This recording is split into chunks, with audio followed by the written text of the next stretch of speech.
ओम नमः शिवाय। आपका हमारे YouTube चैनल में बहुत बहुत स्वागत है। आज की कथा में हम विशेष रूप से शिव जी के पांचों अवतार, शिव अवतार का वर्णन, भैरव अवतार, नंदीश्वर अवतार, नरसिंह लीला का वर्णन, सर्वावतार के वर्णन की कथा का श्रवण करेंगे। सौनक जी बोले, सूत जी आप मुझे शिव जी के अवतारों की वह कथा सुनाइए। सूत जी बोले, हे मुनि, यही बात पहले संत कुमार जी ने साक्षात शिव मूर्ति नंदीश्वर से पूछी थी। तब नंदीश्वर ने शिव जी का स्मरण करके कहा था कि सर्वव्यापक शंकर जी के असंख्य अवतार हैं, उनमें कुछ मैं यथापति कहता हूँ। श्वेत लोहित नामक 29वें कल्प में शिव जी का पहला सदोजात नामक अवतार हुआ था। उस कल्प से पर ब्रह्मा का ध्यान करते हुए ब्रह्मा जी की शिखा से श्वेत लोहित कुमार उत्पन्न हुए। तब उन्हें सद्योजात नामक जानकर ब्रह्मा जी प्रसन्न हो उनका बारंबार चिंतन करने लगे। तब उनके चिंतन से पर ब्रह्मा स्वरूपी बहुत से कुमार उत्पन्न हुए। सुनंदन, नंदन, विश्वनंदन, इस प्रकार उनके नाम थे। तब सदोजात असंभु ने ब्रह्मा जी को ज्ञान देकर सृष्टि उत्पन्न करने की शक्ति दी। इतने में रक्त नामक 20वां कल्प आ गया और ब्रह्मा जी रक्त वर्ण के हो गए। फिर उनके वैसा ही लाल नेत्रों वाला रक्त वर्ण का एक पुत्र उत्पन्न हुआ। तब उसको वामदेव शिव जानकर ब्रह्मा जी ने अंजलि बांधकर उनकी स्तुति की। फिर उन लाल वस्त्रधारी को बिरज विवाह, विशाख और विश्वभान नाम के 4 पुत्र उत्पन्न हुए। इसके पश्चात उन वामदेव शंभु ने ब्रह्मा जी को सृष्टि करने की आज्ञा दी। पश्चात 21वां पीतवास नामक कल्प आया और भाग्यवान ब्रह्मा जी ने पीला वस्त्र धारण किया, पुत्रों की कामना की। कामना करते ही एक महान तेजस्वी दीर्घभुज वाला कुमार उत्पन्न हो गया। उसे उन्होंने शिव का अवतार जाना और शिव गायत्री जपने लगे। फिर तो इसके भी समीप से बहुत से कुमार प्रकट हो गए। तत्पुरुष अवतार हुआ। इसके पश्चात शिव नामक कल्प हुआ और ब्रह्मा जी हजारों वर्ष तक फिर पुत्र की चिंता करते रहे। तब कृष्ण वर्ण के एक तेजस्वी कुमार ने जन्म लिया। तब इस अघोर और घोर पराक्रमिक कृष्ण एवं अद्भुत देवेश को देखकर ब्रह्मा जी प्रणाम करने लगे। फिर प्रिय वाणी से उन्होंने उस अवतार की बहुत सी स्तुति की। इसके पश्चात उनके समीप आकर कृष्ण के 4 महात्मा कुमार प्रकट हुए, जिनका नाम क्रमशः कृष्ण, कृष्णशिख, कृष्णासस्य और कृष्ण कंठधारी हुआ। ये सभी अव्यक्त नाम वाले तेजस्वी और शिव स्वरूप ही थे। इन्होंने भी ब्रह्मा जी की सृष्टि विस्तार के लिए अद्भुत घोर नामक योग को किया। इस प्रकार अघोर नामक अवतार हुआ। परम अद्भुत विश्वरूप नामक कल्याण हुआ, जिसमें ब्रह्मा जी के चिंतन से सरस्वती का प्रादुर्भाव हुआ। साथ ही वेश धारण किए हुए परमेश्वर भगवान ईश भी प्रकट हुए। तब उन अज विभु शिव को देख ब्रह्मा जी ने उन्हें प्रणाम किया। ईश्वर ने ब्रह्मा जी को सन्मार्ग का उपदेश दिया। फिर अपनी शक्ति से शुभ 4 बालकों की कल्पना की, जटी मुंडी, शिखंडी तथा अर्धमुंडी। परंतु इन सब बालकों ने भी योग का मार्ग अपना लिया। अवतार समाप्त हुआ। इस प्रकार ईशान पुरुष, अघोर, काम संज्ञक तथा ब्रह्म संज्ञक शिव की 5 मूर्तियां विख्यात हुईं। नंदीश्वर बोले, हे तात, शिव जी की शर्व, भव, रुद्र, उग्र, भीम, पाशुपति, ईशान और महादेव, ये 8 मूर्तियां सूत्र में मणियों के समान पिरोई हुई हैं और भूमि, जल, अग्नि, पवन, आकाश, क्षेत्रज्ञ, सूर्य और चंद्र क्रमशः उनमें अधिष्ठित हैं। शास्त्रों का कहना है कि शंकर विश्वम्भर के रूप में इसी प्रकार चराचर जगत को धारण कर रहे हैं। इस प्रकार परमात्मा शिव का भवरूप जलात्मक है, जो संसार को जिलाने वाला है तथा जो संसार को पालता और चलाता है। वह शिव का उग्र नामक रूप है। फिर शिव जी का एक आकाशमक भीम स्वरूप है, जिसमें राज समुदाय का भेदन होता है। यह सब आत्माओं का अधिष्ठाता है। फिर पशुपात नामक शिव का जो रूप है, वह समस्त पशु जीवों का पास काटने वाला है। जो शिव जी का ईशान नामक रूप है, वह सूर्योत्तक होकर संसार का प्रकाश देने वाला है और आकाश में प्रसरित है। फिर महादेव नामक जो शिव जी का रूप है, वह अमृत किरणों वाला संसार का तृप्ति करता है। 8वां मूर्त अमूर्त सब में व्यापक शिव जी का वह आत्मा नामक रूप है, जिसमें यह सारा संसार शिव रूप ही है। शिव जी अपनी इन 8 मूर्तियों में संसार में अधिष्ठ हैं। नंदीश्वर बोले, जब ब्रह्मा जी की रची हुई सृष्टि में विस्तार न आता तो उन्हें बड़ी चिंता हुई। यह विश्वास था कि बिना शिव के प्रभाव से यह न उत्पन्न होगी। अतः उन्होंने तप करने का विचार किया। पार्वती सहित शिव जी के ध्यान से शिव शीघ्र ही प्रकट हो गए। तब परम शक्ति युक्त शंकर को प्रकट हुआ देख ब्रह्मा जी उन्हें दंडवत प्रणाम कर हाथ जोड़ स्तुति करने लगे। तब देवादिदेव महादेव प्रसन्न हो बोले कि वत्स, मैं तुम्हारे मनोरथ को जानता हूँ। प्रज्ञा वृद्धि के लिए तुमने अब तक तप किया है, इससे प्रसन्न हो तुम्हें वर देने आया हूँ। ऐसा कहकर शिव जी ने अपने शरीर के भाग से शिवा देवी को पृथक कर दिया। तब उन परम शक्ति को शिव से पृथक हुआ देख विनीतात्मा ब्रह्मा जी प्रणाम कर उनकी उस प्रकार स्तुति करने लगे। शिवे, देवों के देव, आपके इन्हीं पति ने मेरी रक्षा की है, जिन परमात्मा शिव जी से ही समस्त सृष्टि का सृजन हुआ है। शिवे, मैं बारंबार सब देवताओं को अपने मन में बनाता हूँ, परंतु वे मेरी सृजित बुद्धि को धारण करते हैं। इससे अब मैं एक भय मैथुनी सृष्टि रचना चाहता हूँ। इसमें नारियों की आवश्यकता है, और जिस अत्यंत श्रेष्ठ कुल के लिए मेरी शक्ति काम नहीं देती है, क्योंकि सारी शक्तियाँ तुम्हारी ही शक्ति से उत्पन्न हुई हैं। इस कारण तुम ही ईश्वरी हो। अतः मैं प्रार्थना करता हूँ शिवे, अब आप मुझे नारी कुल की सृष्टि करने की शक्ति दीजिए। आप एक ही सामर्थ्य से संसार की वृद्धि के लिए दक्ष की पुत्री होइए। तब ब्रह्मा की इस याचना को सुनकर देवी ने कहा, ऐसा ही हो। आनंद मग्न ब्रह्मा ने मैथुनी सृष्टि आरंभ की।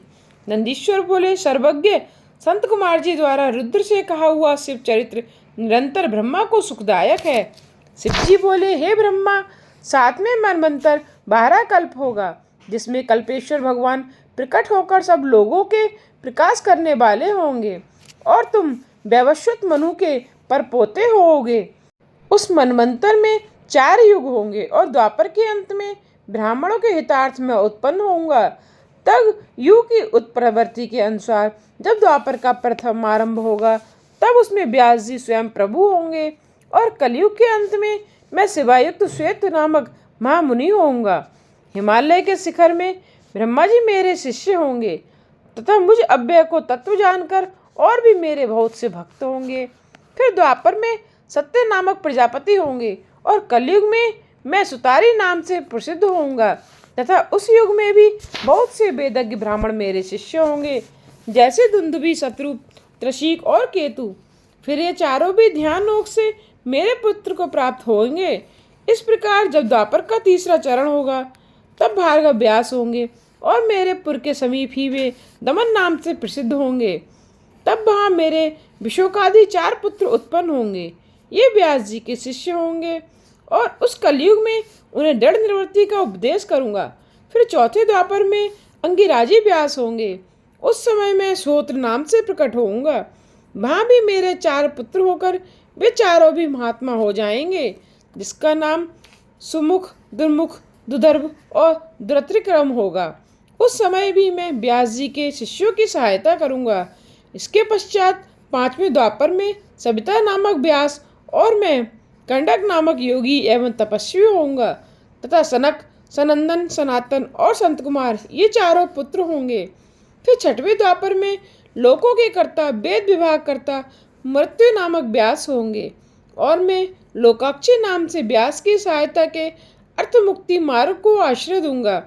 इसी प्रकार जब 9वां द्वापर आवेगा, तब सारस्वत नाम वाले व्यास जी होंगे, और उनके ध्यान से मैं ऋषभ नाम से प्रकट होऊंगा, तथा मेरे पाराशर, गर्ग, भार्गव तथा गिरीश यह 4 श्रेष्ठ योग मेरे शिष्य होंगे, जिनके साथ मैं योग मार्ग को ही दृढ़ करूंगा, तथा मेरे इस ऋषभ नामक अवतार से संसार का बहुत कल्याण होगा।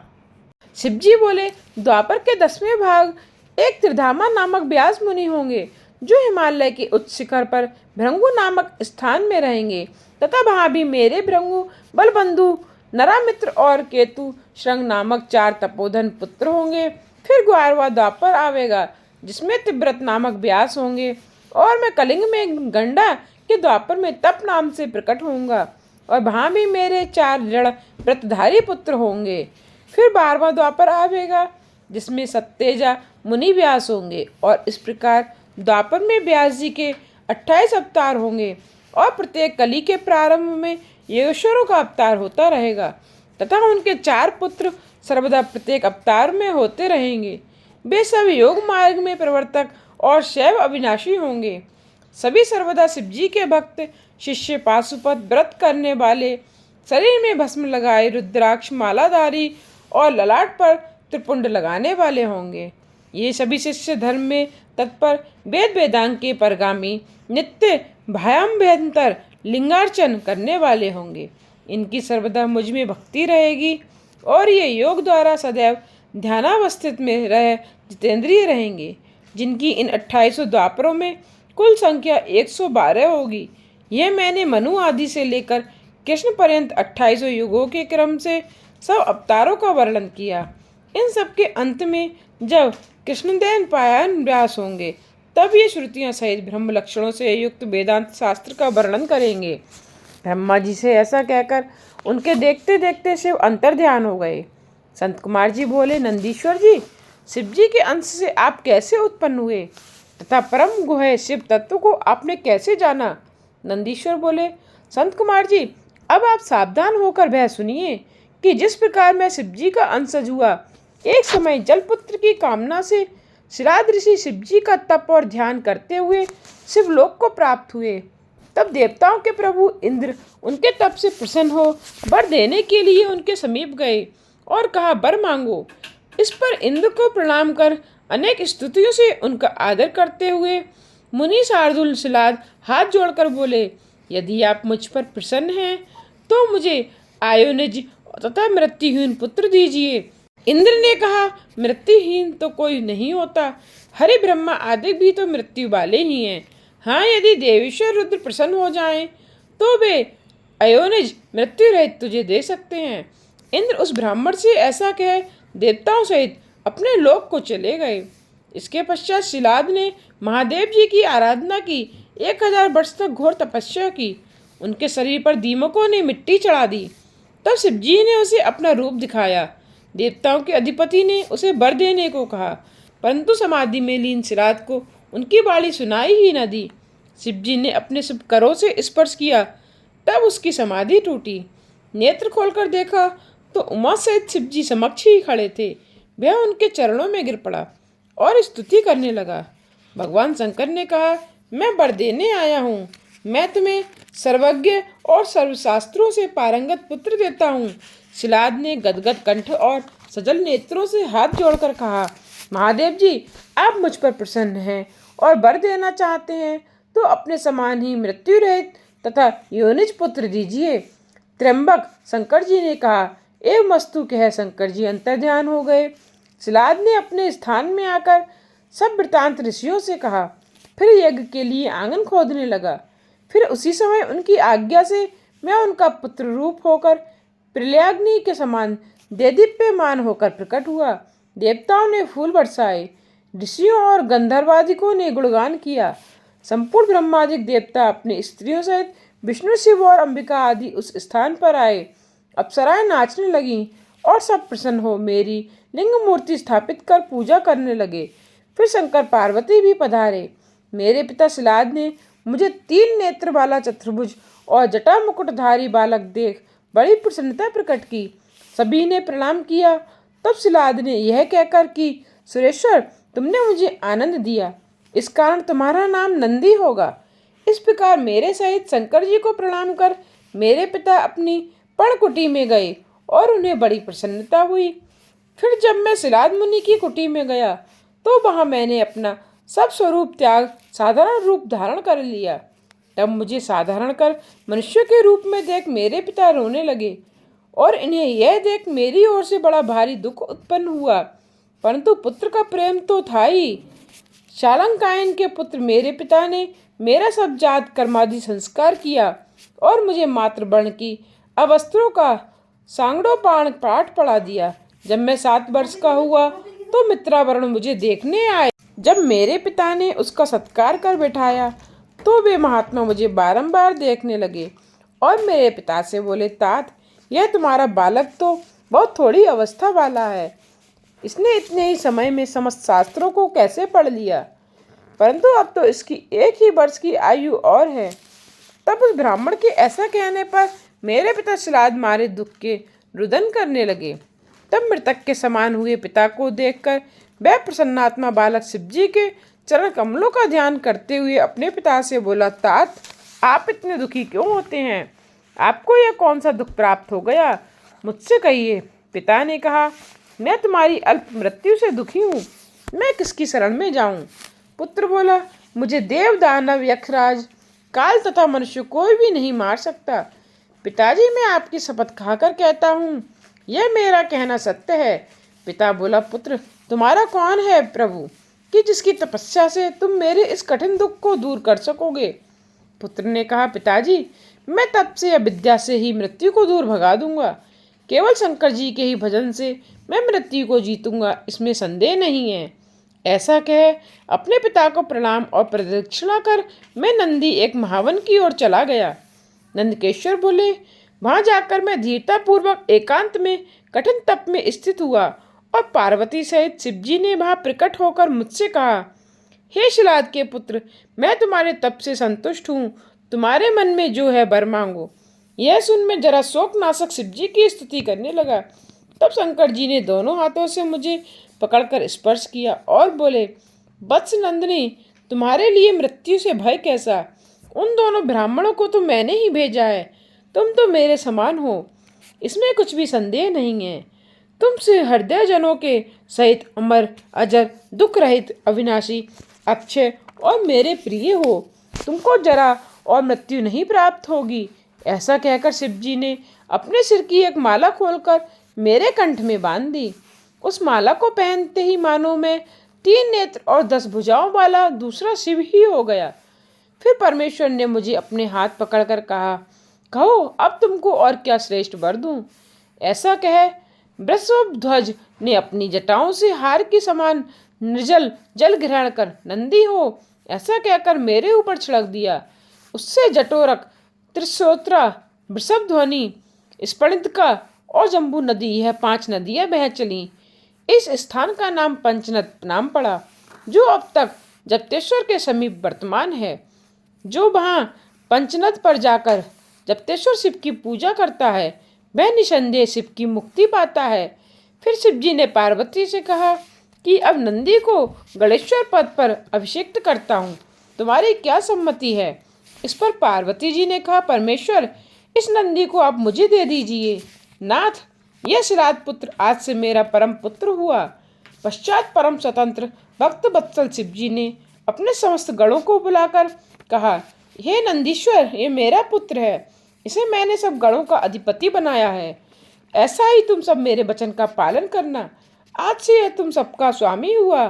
पश्चात सब बांधवों और कुटुंबियों सहित मुझे साथ ले शिवजी देवी सहित बैल पर चढ़कर अपने घर को चले। नंदीश्वर बोले, संत कुमार जी, भैरव जी परमात्मा शंकर के पूर्ण रूप हैं। एक समय सुमेरु पर्वत पर बैठे हुए ब्रह्मा जी के पास सब देवताओं ने जाकर उन्हें नमस्कार कर हाथ जोड़कर यह पूछा कि देवों के देव अविनाशी तत्व क्या हैं, इसे आप यथार्थ बताइए।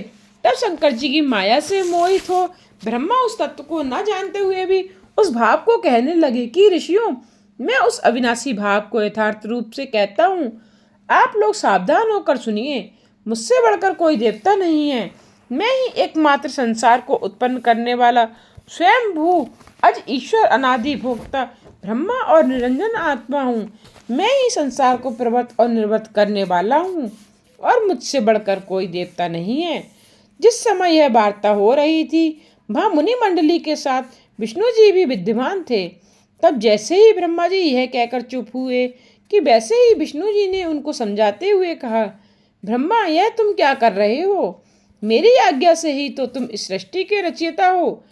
इस प्रकार ब्रह्मा और विष्णु परस्पर अपने प्रभुत्व की प्रधानता के लिए विवाद करने लगे और उसके प्रमाण वेद शास्त्रों के वाक्य कहने तथा चारों वेदों से पूछने लगे।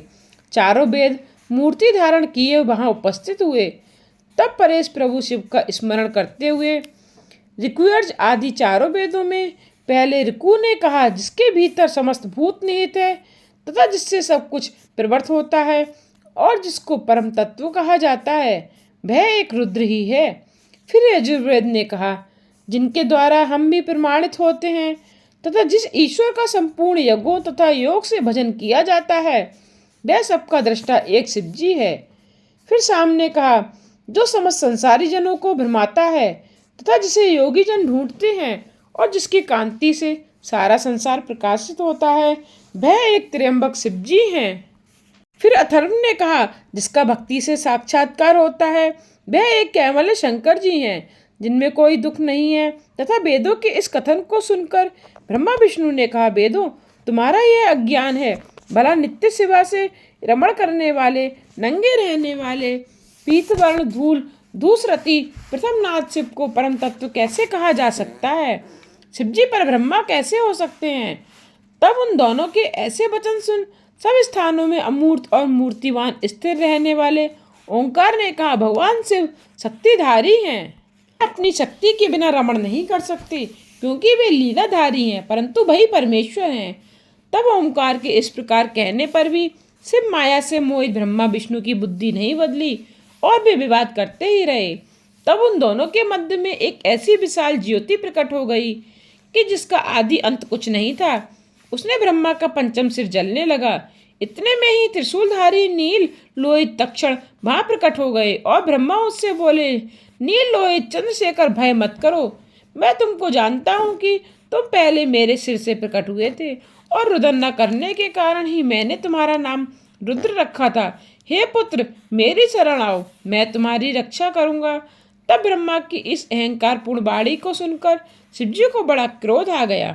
उन्होंने प्रलय कर देना चाहा और अपने क्रोध से उत्पन्न भैरव नामक पुरुष से कहा, तुम ब्रह्मा पर शासन करो, फिर संसार का पालन करो, क्योंकि तुम साक्षात काल के समान हो।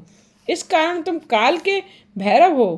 कालराज, मेरी मुक्तिपुरी काशी सब पुरियों से बड़ी है। मैं तुमको सर्वदा के लिए उसका आधिपत्य प्रदान करता हूँ। उस पुरी में जितने पापी होंगे, तुम उन्हें सर्वदा दंड देना और वहां से शुभाशुभ कर्मों को चित्रगुप्त सर्वदा लिखा करेंगे।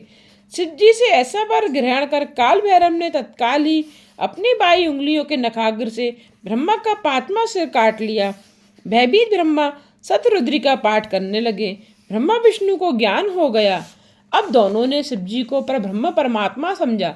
अहंकार दूर होकर ज्ञान हुआ। तब ब्रह्मा और विष्णु को अहंकार रहित जानकर महेश्वर ने दोनों का अभयदान दिया। फिर भक्त वत्सल महादेव जी प्रसन्न हो उन दोनों को धैर्य दे अपने कर्मजी भैरव मूर्ति से बोले, नील लोहित, तुम इन ब्रह्मा विष्णु को मानते हुए ब्रह्मा के कपाल को धारण कर उसी के आश्रित हो भिक्षावृत्ति करते संसार में ब्रह्म हत्या के भय को दूर किया करो। ऐसा कह महादेव ने तुरंत ही ब्रह्म हत्या नामक एक कन्या उत्पन्न कर दी और कदर्पी से कहा, जब तक यह कन्या काशी में जावे तब तक इससे पहले ही तुम अपने भयंकर रूप से वहाँ चले जाओ, और जब तक वह यहाँ वहाँ पहुँचे तब उससे कहना, तुम उस वाराणसी को छोड़ और चाहे जहाँ जाकर विचरण करो। पश्चात यह सब जगहों में घूमकर काशी आवेगी, तब मुक्त हो जाएगी। नंदीश्वर बोले, संत कुमार जी, शंकर जी के समीप से भैरव जी काल के भी काल हुए। उन्होंने महादेव जी की आज्ञा से कापालिक व्रत धारण किया। वे विश्वात्मा हाथ में कपाल लेकर काशी आए, परंतु तीनों लोकों में विचरने वाली उस कठिन ब्रह्म हत्या ने उनका पीछा न छोड़ा। एक समय भैरव जी कापालिक का भेष धारण किए नारायण के स्थान को गए। जब महाकाल त्रिनेत्र शंकर जी के रूप में भैरव को आता हुआ भगवान ने देखा तो देवता और मुनियों सहित उठकर उन्हें दंडवत प्रणाम किया और उच्चासन दे उनके मस्तक पर अंजलि बांधकर उनकी अनेक स्तुति की। पश्चात उन्होंने कमलायला लक्ष्मी से कहा कि देवी, आज हम तुम दोनों बड़े धन्य हैं जो जगतपति शिव का दर्शन किया। यही वे प्रभु और ईश्वर हैं जो कि जिन विधाता ने लोकों को धारण कर रखा है। यही वे अनादि शरण शांत और 26 तत्वों से युक्त हैं कि जो योगी में ईश्वर, भूतों के स्वामी, सब प्राणियों के अंतर्यामी और सर्वदा सब कुछ के देने वाले हैं। इनका दर्शन कर मनुष्य आवागमन से छूट जाता है। ऐसा कहकर विष्णु जी प्रसन्न हो शिव जी से बोले, प्रभु देव, आप किस लिए भ्रमण कर रहे हैं? यह आपकी कृपा कैसे हुई है? हे भगवान, ये आप भिक्षा मांगने लग गए। मुझे ये संशय है, क्योंकि आप तो त्रिलोकियों का राज्य देने वाले हैं। विष्णु ने इस प्रकार कहा। तब भगवान भैरव ने हंसकर विष्णु जी को अपनी कथा सुनाई। उन्होंने कहा, मैंने अपनी उंगलियों के नखाग्र से ब्रह्मा का सिर काट लिया है, उसी पाप के समनार्थ इस शुभ व्रत का अनुष्ठान किया है। यह सुन विष्णु जी बोले, भैरव जी, आप तो समस्त विघ्नहर्ता हैं, फिर जो चाहें किरणा करें। श्री विष्णु जी के ऐसा कहने पर निर्मल लक्ष्मी ने अपनी मनोरथी नामक विद्या को उनके पात्र में छोड़ दिया। भैरव रूपधारी महादेव जी प्रसन्न हो भिक्षाटन के लिए दूसरी ओर चले गए। तब उनके पीछे ब्रह्मा हत्या को जाती हुई देखकर विष्णु जी ने बुलाकर उनसे प्रार्थना की कि तू शिव जी का पीछा छोड़ दे। ब्रह्म हत्या ने कहा, इसी बहाने मैं शिव जी की सेवा करती हूँ। इस प्रकार विष्णु जी के कहने पर भी ब्रह्म हत्या ने उनका पीछा नहीं छोड़ा। तब भैरव जी अभिमुक्त क्षेत्र काशी आते ही ब्रह्म हत्या हाहाकार कर पाताल में समा गई। उसी समय ब्रह्मा जी का सिर भैरव जी के हाथ से छूटकर पृथ्वी पर गिर पड़ा और कपाल मोचन तीर्थ हो गया। भैरव जी ने वहां बड़े आनंद का नृत्य किया। भैरव जी के हाथ में ब्रह्मा का कपाल तब तक चिपटा ही रहा जब तक वे काशी नहीं पहुंचे। इसी कारण काशी सदा सेवनीय है। जो मनुष्य कपाल मोचन का स्मरण करता है उसके उस जन्म और दूसरे जन्मों के पाप नाश हो जाते हैं।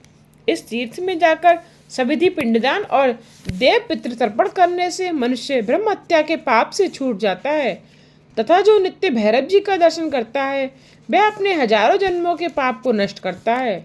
जो मनुष्य काशी में रहकर कृष्णाष्टमी के दिन या मंगलवार के दिन कालराज के दर्शन नहीं करता उसके पुण्य क्षीण होते हैं। आगे की कथा का श्रवण आप कल के अध्याय में कीजिएगा। आगे आने वाली कथा के लिए चैनल को सब्सक्राइब करना ना भूलिएगा, जिससे आने वाले वीडियोज़ की नोटिफिकेशन आप तक पहुंचते रहें।